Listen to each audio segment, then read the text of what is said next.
vehicle. maalintii shalay gaariga gurmadka degdega oo ay leedahay wasaaradda caafimaadka dawladda ismaamulka Mandera ayaa lagu afduubtay inta u dhaxaysa Lafey iyo Ceelwa xilli ay ka soo baxeen Lafey xilligii la afduubanayay gaariga waxaa saarnaa darawal bukaan iyo kalkaaliye la tacaaliyay qofka xanuunsana ee gaariga lagu qaaday ma hubno waxa dhacay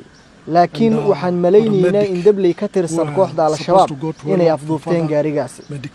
gaariga ayaa waxaa arkay xoolo dhaqato gabaldhicii shalay isagoo si xoog ah loo wado kuna sii jeeday xadka Soomaaliya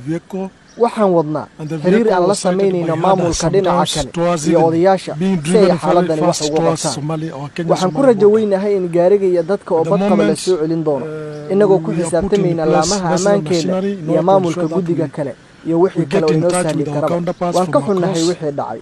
waxaan codsanaynaa in la isdejiyo weli waxaan la xiriiraynaa saaxiibadayda dhinaca kale We are very sorry for what happened, but we want to appeal for calmness.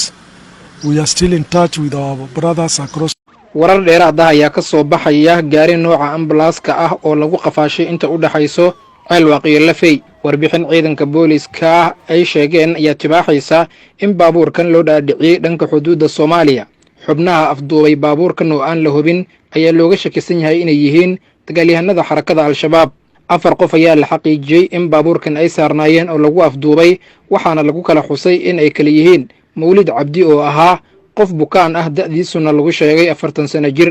Xasan Shaabaan oo ahaa darawalkii baabuurkan kaxeynayay Cabdirashiid Bilow Xuseen iyo Aadan Dhaay oo labaduba ahaa shaqaale ka howlgalayay cisbitaalka Lafey gaarigan ayaa shalay maalinimo la afduubay waxaana laga afduubay agagaarka deegaanka Kukura oo ku taala wadada xiriiriso Lafey iyo Ceelwaaq wararka sheegaya in dhanka Soomaaliya baabuurkan loo kaxeeyay waxay intaas ku darayaan in la sii mariyay dhanka Komarqoota oo u dhawaante xildhibaanka Lafey Maxamed Cabdi Khayr ayaa arintan si kulul uga hadlay isagoo sheegay in aysan ogolaan karin in xarakada al-shabaab ay deegaanka xukunto laamaha amniga ayuu ugu baaqay inay dardargeliyaan soo celinta gaarigaasi iyo dabagalkiisaba